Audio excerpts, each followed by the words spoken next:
everyone. Thank you so much for coming to hear my presentation tonight. I'm very happy to be here.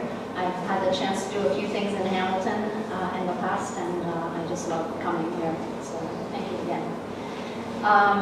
Yeah, the Center for Intergalactic Flatulence Detection is a joke. We're not hiring. It's not really in existence. So that part is now out of my bio as I'm looking for employment and sporting a more serious bio. What's changed since that bio is that I'm now artistic director of the residency at the School of Environmental Sciences, and I'm also program coordinator at Ed Video Media Arts Center, so I'm no longer on the board. I'll just get started.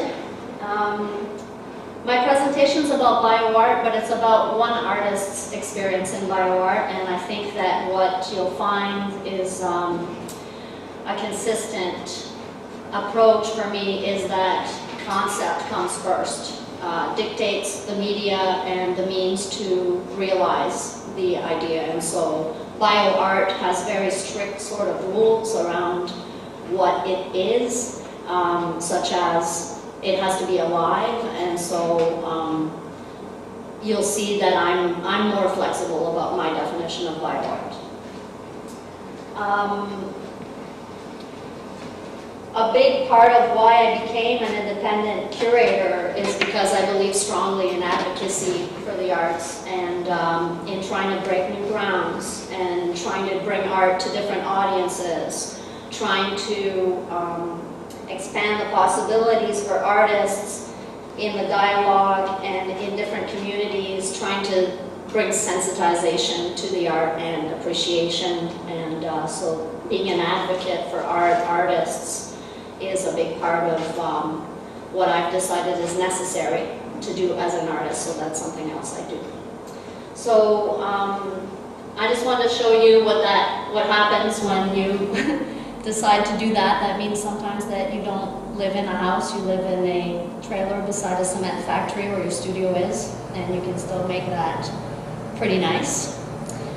And after we lived in a trailer beside a cement factory, we decided we should move into a studio in a factory in Kitchener where we weren't really supposed to live. And I worked in a greenhouse at the time, so we kind of filled up our little cubby hole up there with a bunch of plants.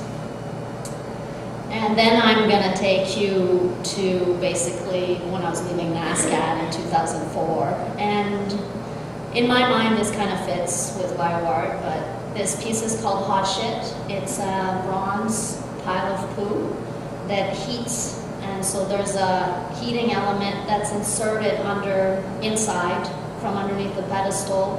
It's an element that I took out of a coffee maker, and it was really, really hot. And it's about elitism in the arts. And it's also because one of my professors was always telling me to make art about what I know, and I had a lot of animals in my life, and I thought this is definitely something that I know and that is interesting to explore. And it was in an exhibition in Ottawa. I was very lucky to be in a very big show called SCAT, 30 Years of Crap in Contemporary Art. And somebody stood beside the piece all night warning everyone not to burn themselves on it. So that was a very fun little event. So lots of humor in the art. When I began, this is called Pin the Tail on the Jackass, and it's based around Pin the Tail on the Donkey. But it's a little bit more, well, it was made in 2004, so a little bit about George Bush and that kind of an idea that you could actually like stick this onto someone that you were in disagreement with. I was in Nova Scotia kind of amazed with the whole Tim Hortons culture. I came from Montreal and we didn't have that so much. And we used to eat out of the dumpster a lot behind Tim Hortons. Big boxes of like day-old and stuff like that. And I was always kind of blown away that these things were food, their appearance. And so to illustrate my point about choosing a material that embodies the idea, I made the cardboard box out of metal and painted it like a car, and then I took the donuts and cast them in clear cast resin. So just about the toxiest substance I could think of working with.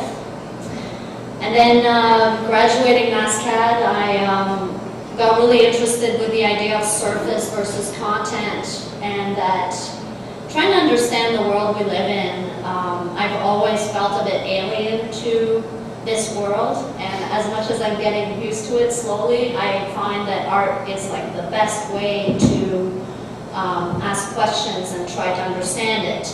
And so this is, we recognize that object. We all pinched our thighs on one of those as children. And it came with a pair of chaps that you could put on that had some sandpaper. And so you would sand off the paint. And then another piece that was in the same show was pieces of steel that I took to a shooting range and shot through and then filled with car filler and painted safety red on the outside. So really trying to talk about how beyond the surface there is history and violence and personal drama and all these things. So there's the third piece in the show was a chocolate bucket that, so to me BioArt, you know, touches on food as well. I am taking that freedom to extend the definition. So a chocolate bucket cast with a light bulb in it, and at the opening we turned the light bulb on, and then soon it came apart, and then it was a feeding frenzy of chocolate. And so already I'm showing you some work that required collaboration. So pretty early I started to realize that there's certain things I want to do, and you know, I'm not a pastry chef or a chocolatier, and so I needed to hire someone that could help me with that. And the same with the metal that's been shot at. Like, you know, I need to find a shooting range, and I need to get people to help me do these things. Now we're moving on to something I did. I lived in Texas for a while, and this piece is from there. You know, obviously lots of oil, lots of very interesting ways of looking at the landscape where you're driving and it's like a beautiful landscape, and then you notice these white forms in the horizon, and it's derricks, oil derricks that are painted white to kind of like fade into the landscape. And so I started to get interested very much in this appearance. So it's a wallpaper mural that I purchased of a forest, and I just poured some high gloss black paint representative of oil on there. And then we bought I say we because I was there with my partner, so I went to a scrapyard and got an oil drum, and I cut it out with a plasma cutter to make a white picket fence. And so you can actually see in the center there's a bit of paper through the paint, and that was the label. And then the back isn't painted, so that, again, that contrast of surface versus reality. Coming back to Canada and looking into softwood lumber, I thought I'd do a piece that was kind of like our Prime Minister hiding into a tree, peeping out the hole. So these are cast cement slabs of trees. So now we're getting more into some work that has reference to genetically modified food.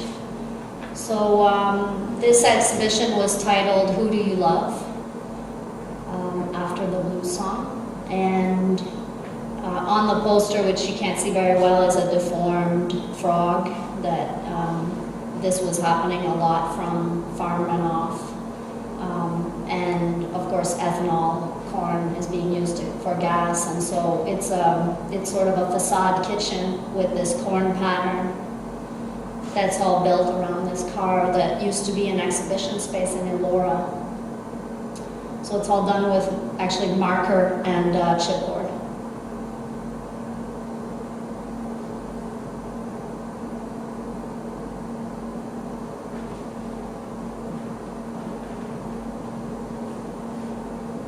And then working with mold.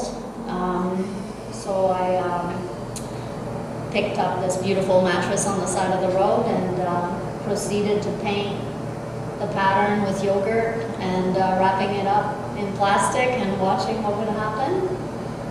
And just doing some experiments with mold. I think it's really important to do experiments, and I'm going to show you some work tonight that I don't think is necessarily work that is successful, but is work that has informed my process and my direction, and I think that I got a lot out of working with this old mattress. This is an exhibition I did in Elora in 2008, I believe. It's called Material Melange of Style, Violence, and Comfort. And I'm really fascinated by piles, the actual form of a pile. The reason why I find it so interesting is because I believe that everything we do and make comes from that form. So we harvest resources, we separate them into different materials. Those are all pile forms, and then when we're done with things, we dispose of them and they go back into a pile. And so this pile is half green and half gold because I'm talking about turning natural resources into money and the violence of that.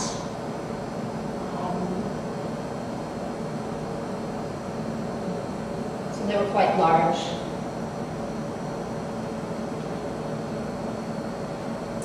And this piece goes with it. It's 16 foot by 4 feet. It's actually the side part of a milk truck tank. And I brought it to a shooting range when I was in residency in Vermont, just before this exhibition. And I was supposed to just get one kind of shot fired at it, but the people at the shooting range got a little bit excited, and so everybody shot at it. And it was very dangerous. I don't recommend shooting on metal. Probably some of you already know that, but usually the bullets will turn on the metal and come back at you. So we were hearing stuff behind us. It's totally ridiculous. But what happens with this work in the gallery space is that when you stand in front of it, your image is distorted as if you were shot at, but you're also in a position to be the person, shooting. And so I found that an interesting piece to put together in relationship to the violence of fabricating. And this is a detail of the work being reflected into the stainless steel.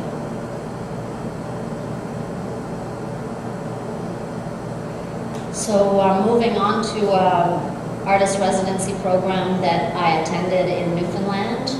I went and did the Terra Nova residency with the rooms in Newfoundland.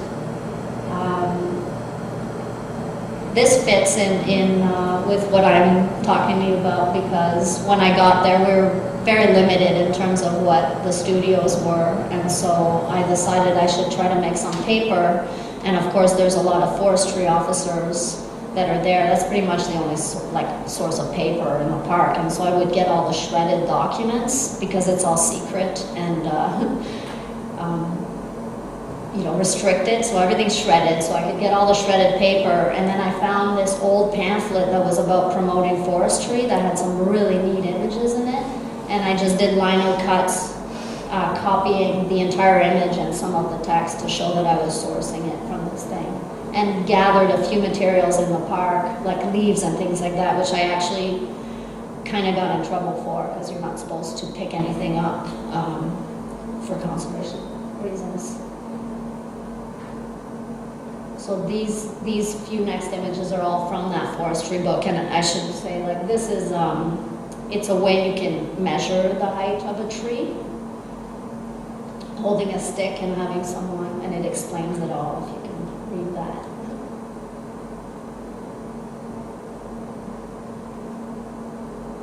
And I guess the irony with the forest industry in Newfoundland is that it happened and then it was all gone, and there's just nothing growing fast enough to really be able to sustain it, so it's gone. So going back to more collaboration, I have a friend who lived in Bangkok, and no, it's not true. I didn't know this person at the time. I wanted a video artist who lived in Bangkok, and so I started looking online and I found someone. I liked his work, and my plan was to get him to have a live feed of the sky in Bangkok from 8 in the morning until noon that I would project in the river, in a river in Ontario. This is in Elora. So it's the Grand River from 8 p.m. to 12 to midnight because it's a 12-hour time difference.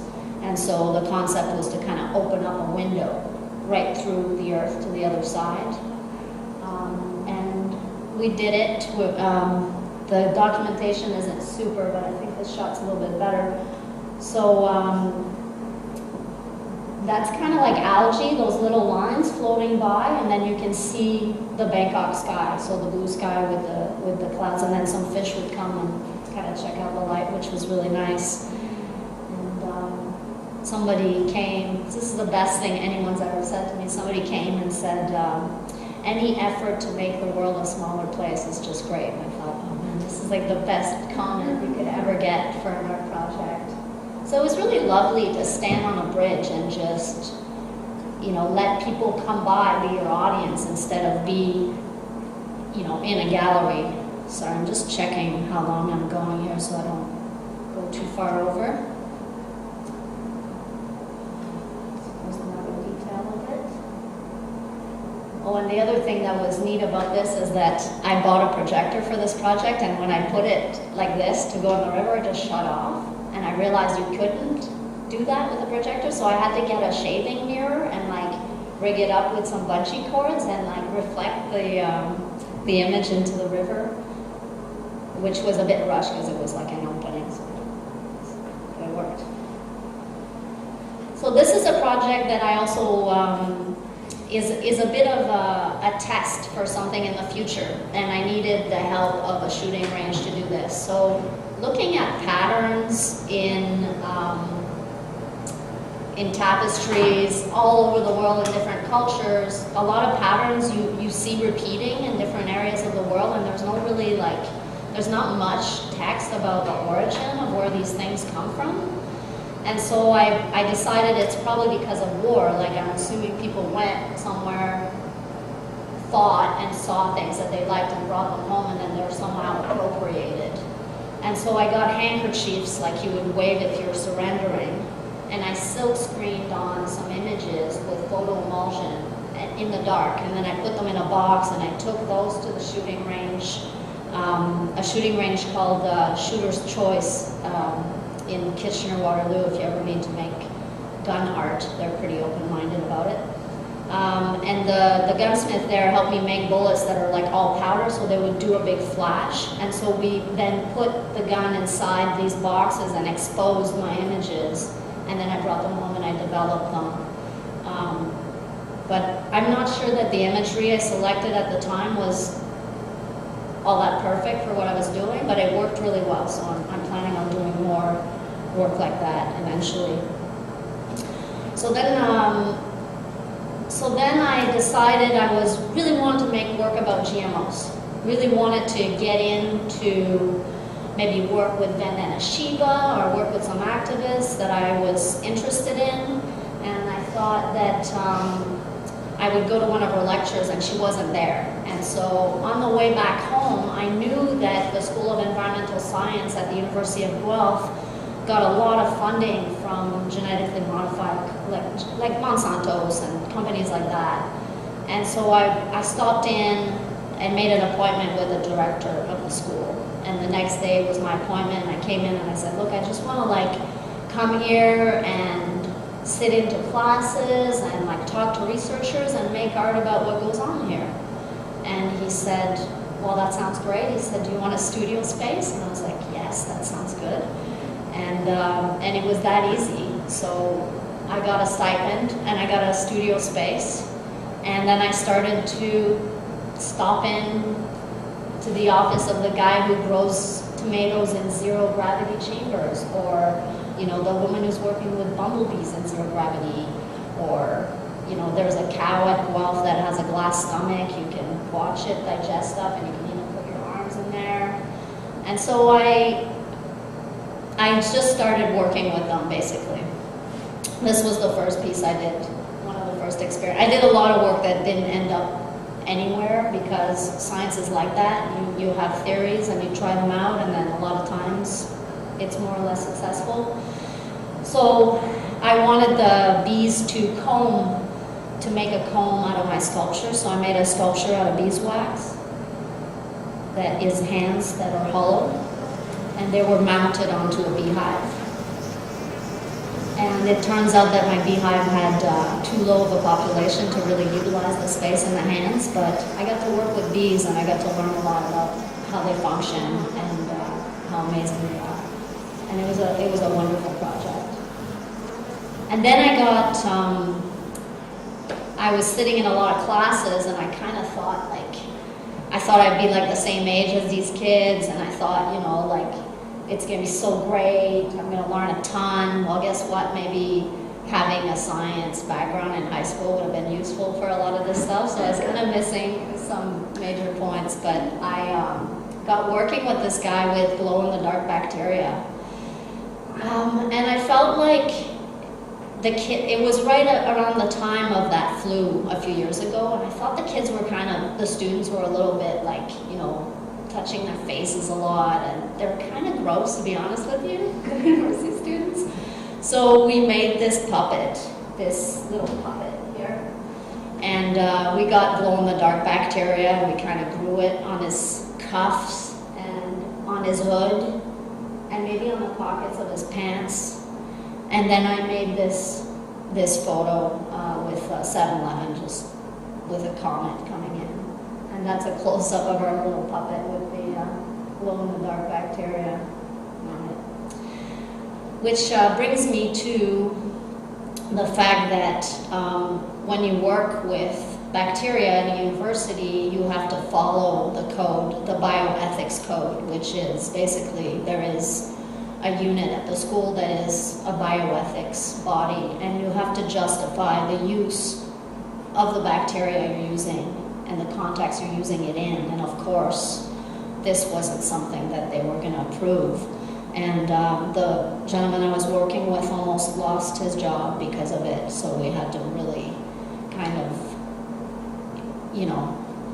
be careful. So basically we could do stuff with bacteria if we're not employed by the university and not on site. And so there's a lot of stuff that is scientists have to apply with specific ideas of what they want to do with the materials they're using. Since 9/11, this is highly regulated, and these regulations apply to a lot of things. Even if I wanted to cast somebody's hand in my studio, that's human participation. And if somehow I could, get in trouble for that. So it was a little bit iffy in terms of what we could do at the university. But anyways, you'll see I did more work with bacteria. So then, because I had access to these greenhouses, I wanted to try to do some experiments with grass.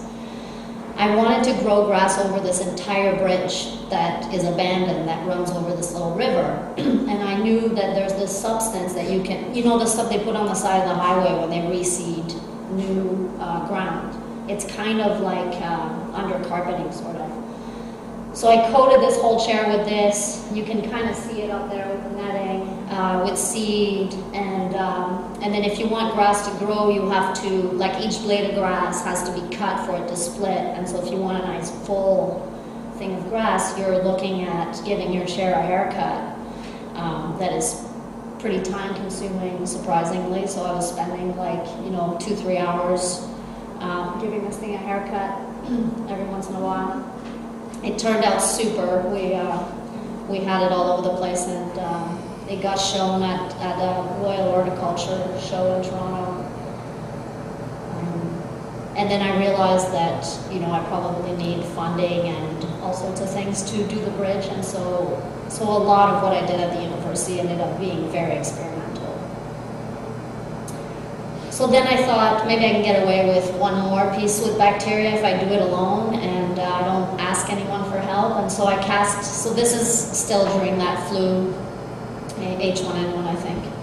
I cast my hand in rubber like a handshake hand, and then I touched a door handle, and then I shook my own hand, which was, I thought, very funny to do. And then I boxed it up in this plexiglass box, and I installed it in the cafeteria of the building I'm in. And within 3 days, it was looking like this.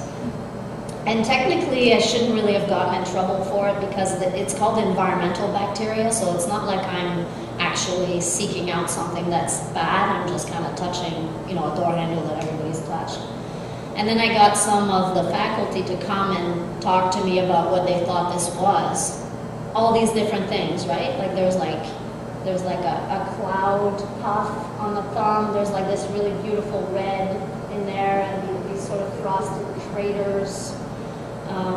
And they told me that I would basically need a whole team of scientists and tons of tests, and by the time the bacteria would die, it'd probably be too late to figure it out. So it's really unbelievable, the wealth of things that are existing around us. The other thing that's bizarre and interesting about this work is that, nobody likes it. So I found that maybe it was better to not include that in proposals, because honestly, as much as I find it super interesting and beautiful, I think a lot of people, this is where it's really valuable in terms of the evolution of my practice, and maybe not so much something that I want to bring into galleries. So again, to try to contextualize what I was saying about sometimes the rules of BioArt need to be set aside, and sometimes what people really want to see also really need to be set aside so that you can experiment with these things. So there's a few nice details for you. And then one of the last projects I did at the university, and actually this photo demonstrates how amazing and supportive they were, because they gave me 60 square meters of land, and they put me in a plane after I was done to document it. So it's pretty great. So what I wanted to do, so this is one of those pieces I was telling you. I don't know if sometimes things aren't totally successful, but at least you learn. What I wanted to do was create the image of a tree canopy from above, and then the shadow, all using fertilizer and vinegar and untouched grass. So basically, you see that row of trees beside the burnt out area. So I replicated the circumference of that tree, and then I did an image of the shadow area where I put fertilizer, and then I drove everywhere with a tractor and sprayed vinegar and turned all the grass to be yellow. And in my mind, I thought this was going to look so realistic that I should change the orientation of the shadows so that I could tell the difference between the real trees and the trees that I drew out on this piece of land. Once I got in the sky, I could see that, what I was thinking was more of a satellite image. I think when you're flying, it's not as you're not totally looking down, straight down. So it was more or less successful, but it was a fantastic experience to have. And it was wonderful to just have all these people donate their time to help, some materials, and just let me do these experiments. And so that's the one thing about the School of Environmental Science and this residency that we've set up that is amazing, because no one's expecting you to just illustrate insects or whatever they're doing, and they're also not expecting the artists to give up to stop being critical of this research and science. So there's a couple more shots of this.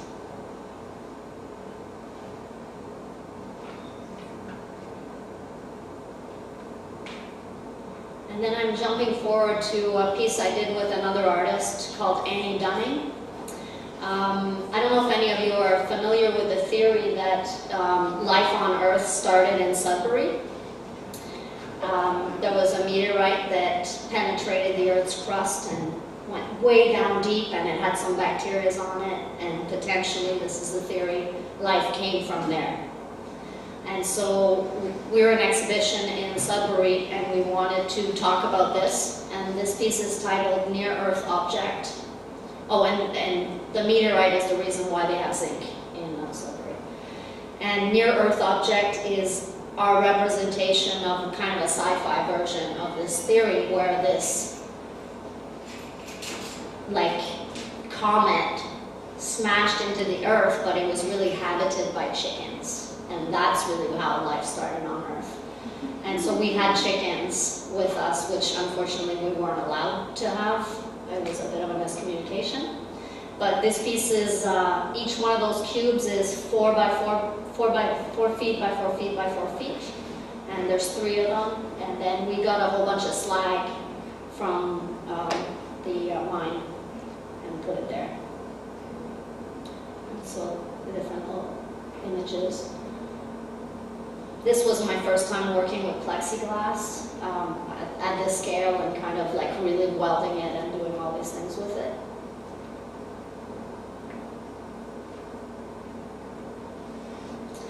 And then I'm moving into a different collaboration that is one I did with Eleanor Whiddon that started with a few different pieces of furniture. And so this is the love seat. And this is an image I used for promo.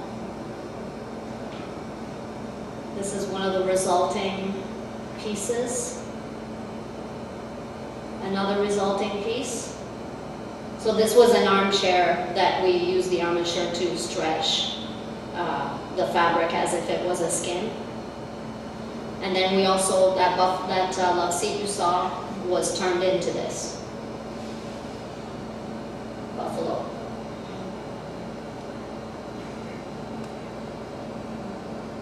I'm just going to take you through this. This is a month of work. Just to give you an idea how it all.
So that gave you an idea in a minute's time how this was made, how the other works were made.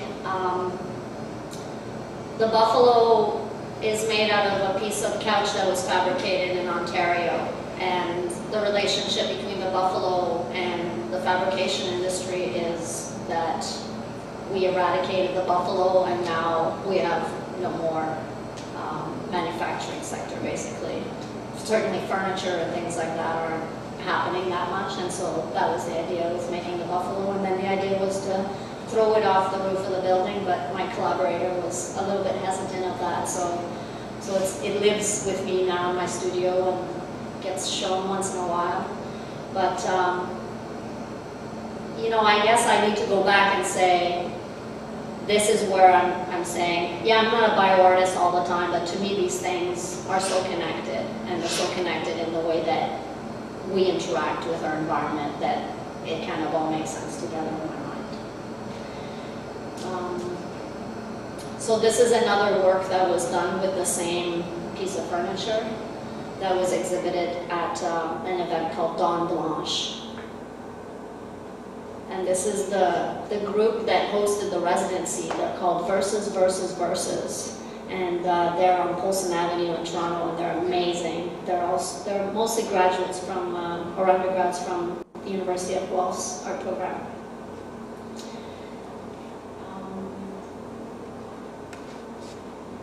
I wanted to show you something that I showed in Greece. So I had an exhibition in Athens in 2013, and I made this video because, well, you know about the economy in Greece, I'm sure, and they're being taxed 46% of their property value, and so homes are becoming such a, they have such a different relationships with their homes now, and I wanted to kind of illustrate how the ideal home is just kind of ridiculous and doesn't really serve the purposes that we need. Not that we need to have chickens in our homes, but they're just so pristine and there's so much money and effort invested in them that we're kind of prisoners of them, and I don't think they've really evolved in the way that they should be functional to what we need homes to be.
Here. So anyways, I installed that near my house.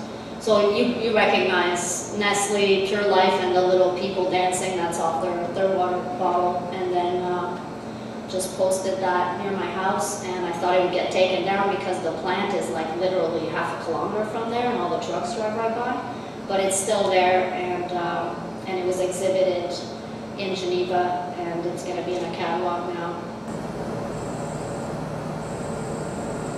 So I'm in an exhibition in Seoul, Korea, and in London, UK, and I wanted to do something that was pretty Canadian.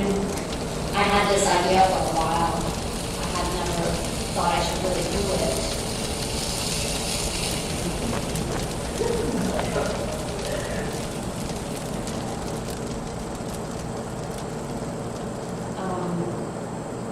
So I thought the lumberjack shirt was, well, I wear a lot of shirts like that, but also I thought it was a good representation, like kind of stereotypical representation of Canada. And the idea that you're biking and you've got to burn a tree on top of it, you know, seemed kind of fitting with the tar sands and the sort of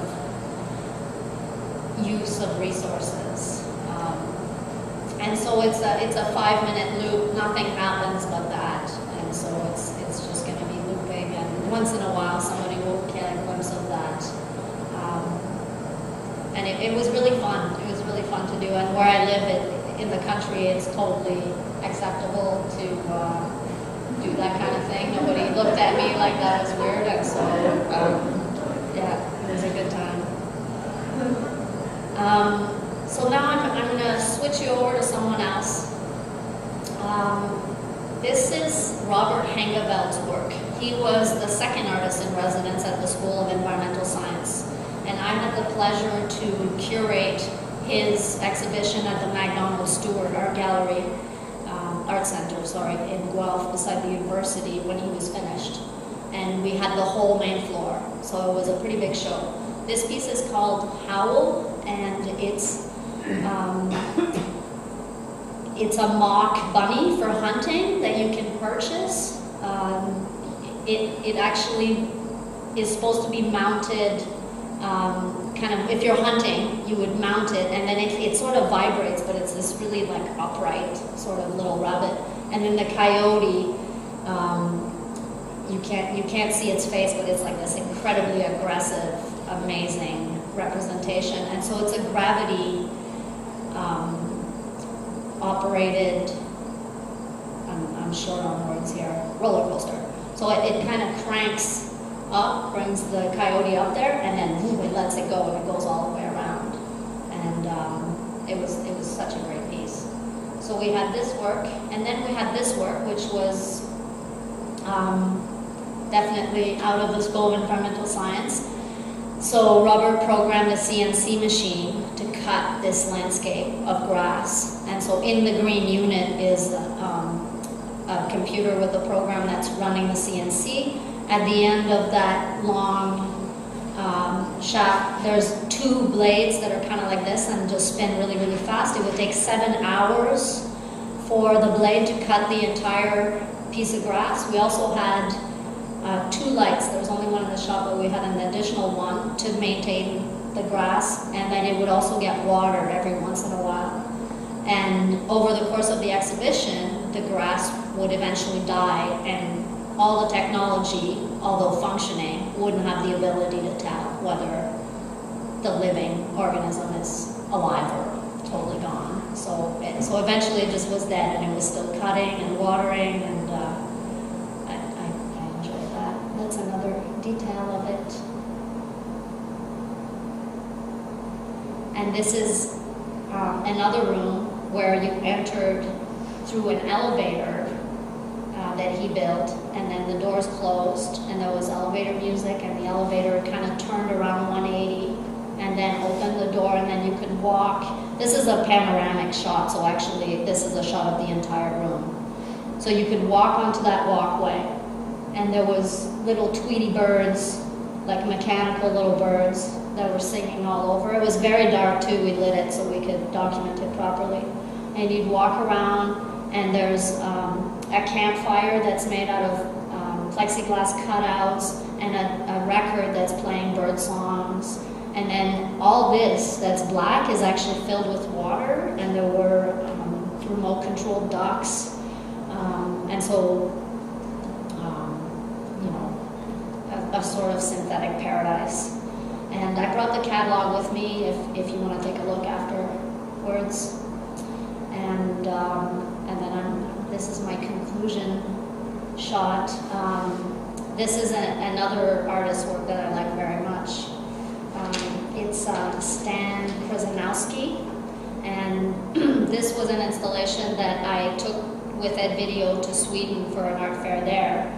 It's a grid of pine cones that have a drywall screw in the back of them, and then there's a drywall screw in the wall, and there's an earth magnet holding the pine cone to the wall. And we would soak half the pine cones in water, and they would close up And then we'd mount them like in a pattern, so say like checkers. And then over the course of the day, they would dry out and open up and the pattern would disappear. And these pine cones were like 3 years old that he picked up, and they still, when they were soaked in water and closed, they were so fresh and amazing. And people did not believe us. We kept explaining to people how we did it. And in Sweden, they have pine cones, and they were like, "You're kidding, we know how pine cones work," and this is it anyway. But it was an amazing work of his. I think I kind of burned through everything, and there's a bit of time, so I'd really love it if I'm 15 minutes into the talk, so I'd really love it if you have some questions, if I can answer some questions for you.